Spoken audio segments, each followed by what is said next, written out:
Bonjour, ici Alicia. Aujourd'hui à l'émission, je fabrique mon vin maison en compagnie de vrais professionnels. Je vous le dis, ça vaut vraiment le détour.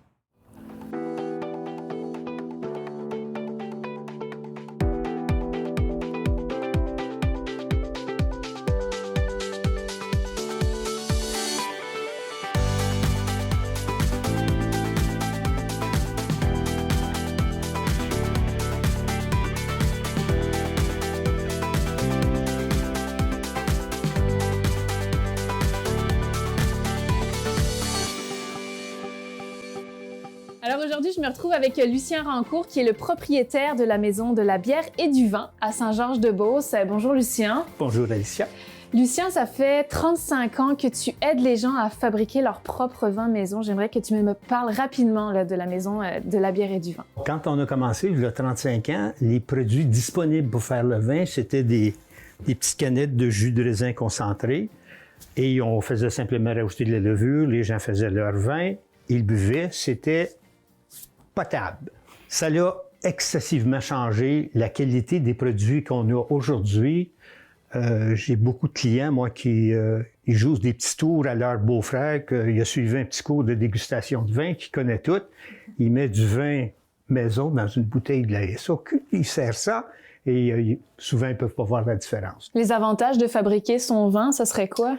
Écoute, ceux qui le font ici, c'est surtout une question d'économie ou qui n'ont pas le temps de le faire.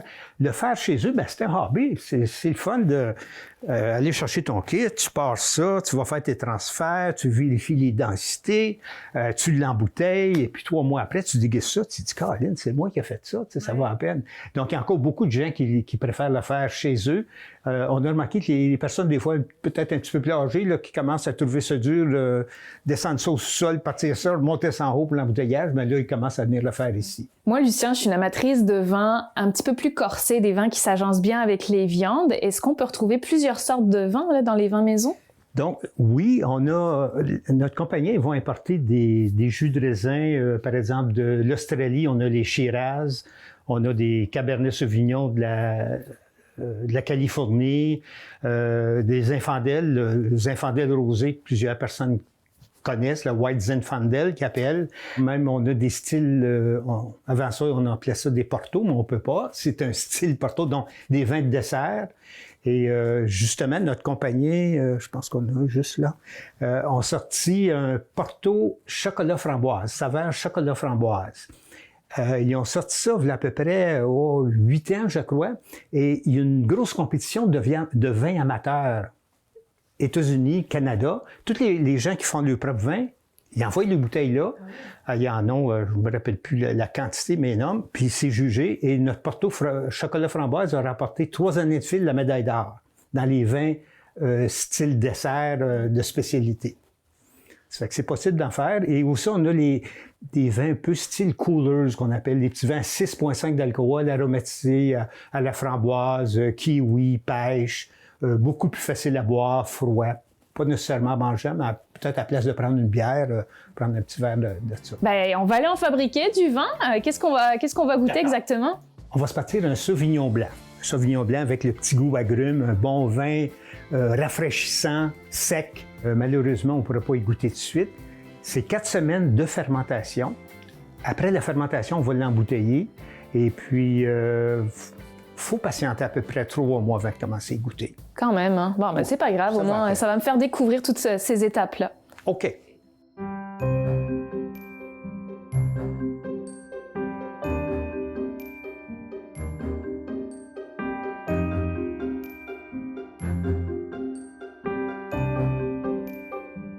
Je me présente, Luc, VE2 LUQ. Je suis le président du club de radioamateurs local ici et je suis formateur. Je donne de la formation pour devenir radioamateur.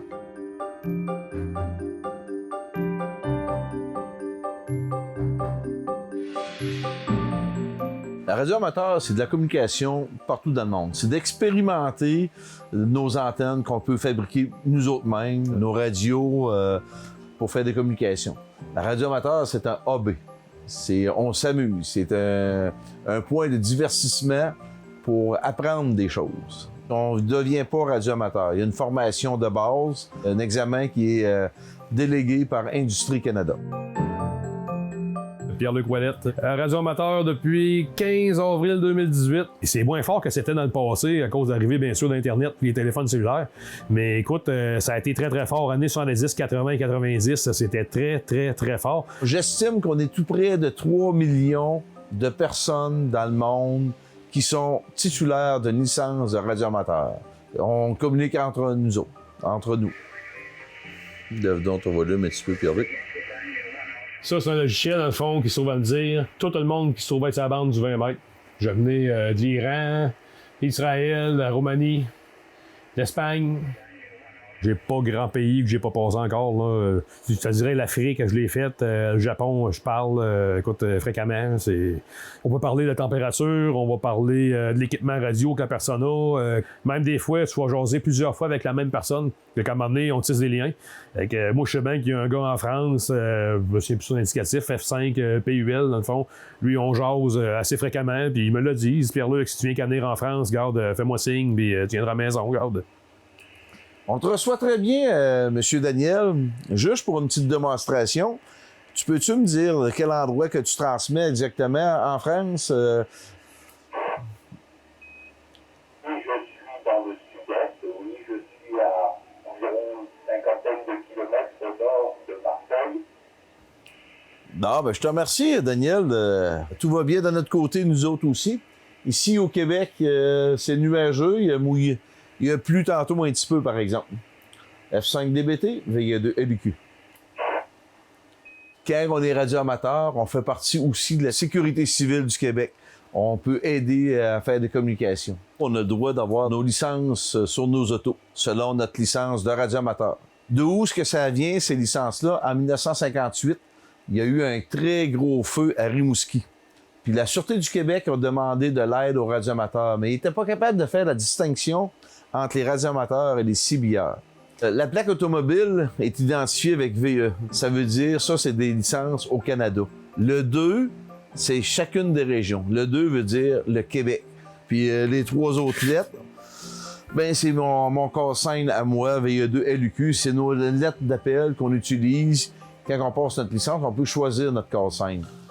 NA1SS, NA1SS, this is Stephen Mines for a scheduled contact. Over. Vanessa, ma plus vieille de mes filles, elle voulait faire de quoi de spécial pour l'école. J'ai dit, il y a moyen de parler avec ISS, International Space Station. On a fait des demandes à la NASA, mais il y a une chose qu'il faut dire. Il faut que les questions soient planifiées d'avance. Les autres, ils évaluent les questions. Voir si c'est top secret ou chose de même. Là. Comment est-ce qu'on va aux toilettes dans l'espace? Comment est-ce qu'on peut dormir? Ils flottent dessus, bien, ils sont attachés avec du velcro. On a choisi notre journée. Puis là, les étudiants sont tous venus dans le gymnase à l'école, puis on a parlé pendant 10 minutes de temps avec les astronautes dans l'espace.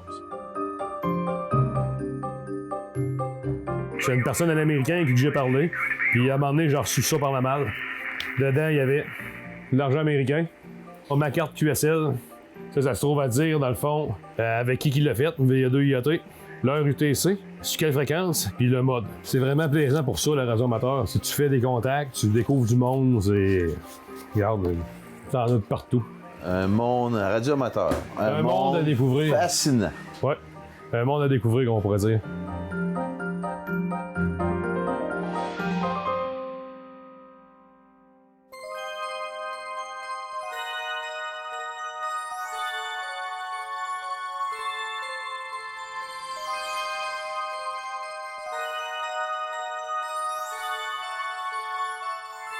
Mon nom, c'est Linda Cloutier. Nous sommes dans le cimetière de Saint-Séverin, dans la Beauce, un village haut perché. Le cimetière de Saint-Séverin, on l'aime beaucoup. Le comité culturel essaie de le mettre en valeur, alors par des activités comme celle d'aujourd'hui, par exemple, la tournée animée du cimetière. Toc, toc, toc! Écoute-moi bien, France Nadeau. La mère de ton curé est même pas née encore. Qu'est-ce que vous voulez dire par là, vous là? C'est bien simple. C'est pas demain la veille que des uluberlus comme toi vont fonder une nouvelle paroisse. C'est fait pour tout le monde, hein? C'est fait pour les gens d'ici, c'est fait pour les gens qui s'intéressent au patrimoine, c'est fait pour les gens qui aiment les cimetières. Ça permet de le faire revivre en racontant des faits vécus, en livrant des anecdotes concernant des personnes qui ont bâti Saint-Séverin. Alors, c'est de faire revivre la mémoire collective, dans le fond. La visite, elle est co-animée là, par moi et par une de mes consoeurs qui s'appelle Maude Provençal. Savez-vous combien pouvait coûter une sépulture dans les années 1870? Allez-y, donnez votre prix. Une pièce. On a une pièce là. Une poule. Une poule. On a une poule, on a une pièce. Après ça, 35. On est proche, on est proche, on est proche, on est proche. Comment? 25 cents. Voilà la belle réponse. Vous allez gagner une poule. À certains moments, on peut raconter des histoires qui relèvent peut-être plus de l'anecdote. Bon, qu'on a recueilli, soit de gens ou encore qui ont été publiés. Il y a eu un monsieur ici qui était vraiment là, la mémoire de Saint-Séverin. Avec lui, j'ai pu recueillir beaucoup d'informations. On allait de monument en monument et je lui demandais de me donner une information à propos de telle personne, à propos de l'autre personne. Bon, quel était son métier, mettons, ou encore, est-ce qu'il était arrivé quelque chose de particulier à cette personne, un drame, un malheur, un grand bonheur, n'importe quoi. Madame Ross, je pense bien que ça va être mon dernier ménage. Vous m'avez l'air en peine, Susan. Vous avez un tracas? Rosie, là, elle a trouvé l'amour à Montréal. Un avocat qu'elle a rencontré. Le problème, Madame Ross, c'est que son futur, c'est un protestant. Un protestant! Mon principal informateur, M. Proulx, qui est aujourd'hui décédé, concernant la présence irlandaise à Saint-Séverin, ce monsieur-là m'a mis sur des pistes, mais par contre, pour compléter, vraiment là, ajouter à l'information de base, bien, j'ai connu des descendants d'Irlandais qui avaient vécu ici. Un monsieur dont le grand-père et la grand-mère avaient vécu à Saint-Séverin, qui fait de la généalogie. Son cousin au Vermont fait de la généalogie. Alors, avec eux, j'ai pu bonifier beaucoup quelle a été la vie, la présence des Irlandais ici même à Saint-Séverin. Rosie, là, elle l'a-tu épousé, son avocat? Oui! Elle a marié son avocat. Ils ont eu 4 enfants, mais jamais que Rosie a revu ses parents. Voilà. Et nous autres, là, quand on fait une tournée du cimetière, on a établi une règle. Alors, il y a obligation que le maire de la municipalité fasse partie intégrante de notre activité. Bon, on le requiert seulement pour un sketch, mais ça a toujours bien fonctionné, hein? Hey! Il fait longtemps qu'on n'est pas venu ici! Ouais! Ça n'a pas changé, hein? Pas changé partout, hein? Si c'est pas mes 2 amis irlandais, Patrick Legré et Jack Boyce. Santé, tout le monde! Santé! Santé! Et c'est ici que finit notre aventure. On pense bien vous revoir l'année prochaine. Hey Alicia, on a des tabliers. Ouais. Si tu veux en mettre un, parce qu'on ne sait jamais d'un coup qu'on fait un dégât. Rouge vent. C'est très rare. Toi, si tu renverses du jus, ben ça paraîtra pas. Oui, c'est ça. Ça, c'est notre sachet de bentonite. C'est une argile originalement du mont Benton de Washington. Je ne sais pas c'est qui a découvert que mettre ça dans le vin, ça l'aide à la fermentation. On va vider l'eau et la bentonite au fond de la chaudière pour débuter.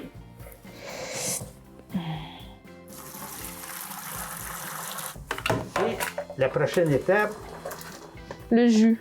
Le jus de raisin. Ah, ça sent bon. Même avec le masque, on le sent.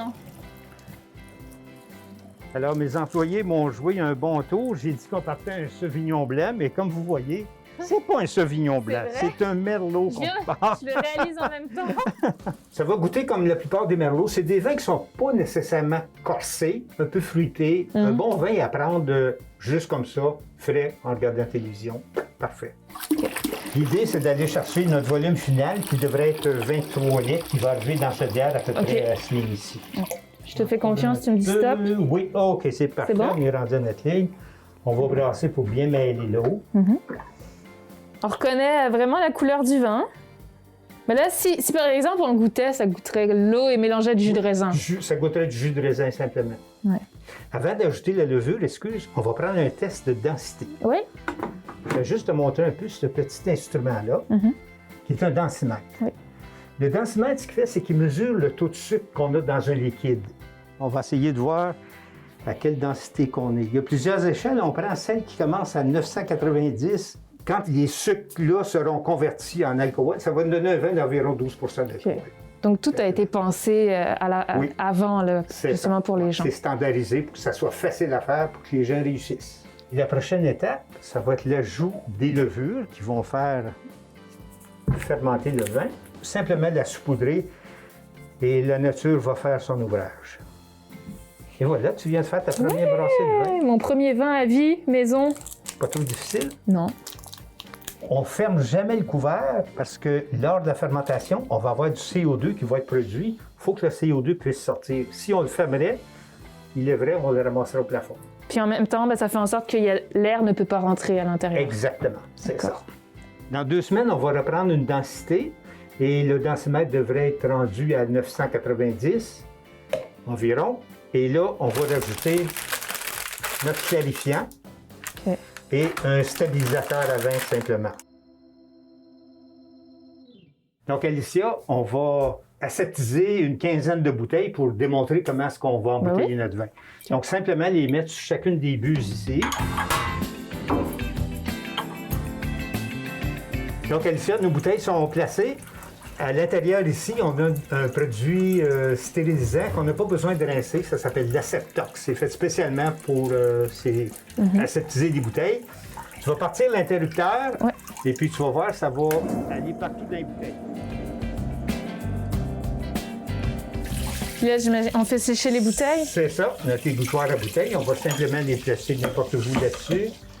Dans le temps des fêtes, on prend un égouttoir comme ça, puis on le décore avec des boules de Noël. Ça fait notre sapin de Noël. Oui. Alors, pour embouteiller, tu vas voir, c'est simple. Tu vas simplement prendre 2 bouteilles et les mettre dans les buses.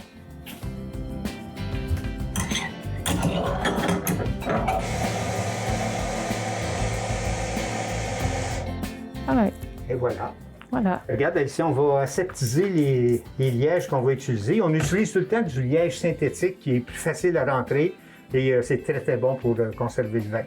Donc, la façon la plus facile, je vais te montrer, on fait simplement peser ici comme ça, on place, tu mets le liège à l'intérieur. Ici. Et en fermant la porte ici, tiens-la fermée, pousse fort, et voilà, tu peux le lancer. C'est tout? C'est embouteillé. Wow. Puis il reste plus que l'étiquette après, puis on a une belle bouteille de vin. Je vais t'en faire un, puis tu feras l'autre. Ouais. Fait que tu vas le déposer comme ça, partir à peu près, ça cote la bouteille. Je vais l'accoter au fond, puis je compte jusqu'à 3. 1, 2, 3. Pas plus compliqué. Je vais t'en donner un autre. Un beau violet. Merci. Ça servi. Donc il y a une 1, 2, 3, rapide. 1, 2, 3. Et voilà. Pas plus compliqué. Bon, écoute, Alicia. On va te donner une belle bouteille finie. Donc, j'ai fait des petites étiquettes. Cuvée, Alicia. Merci. Poser tes bouteilles. Parfait. C'est dommage gentil. Vous avez le détail à cœur. Cuvée Alicia 2020. Poup. Merci, Lucien. J'ai adoré. Mais merci de m'avoir fait découvrir toutes ces étapes aussi de production pour faire son propre vin. C'était un grand plaisir aujourd'hui avec toi. Merci beaucoup. Tadam!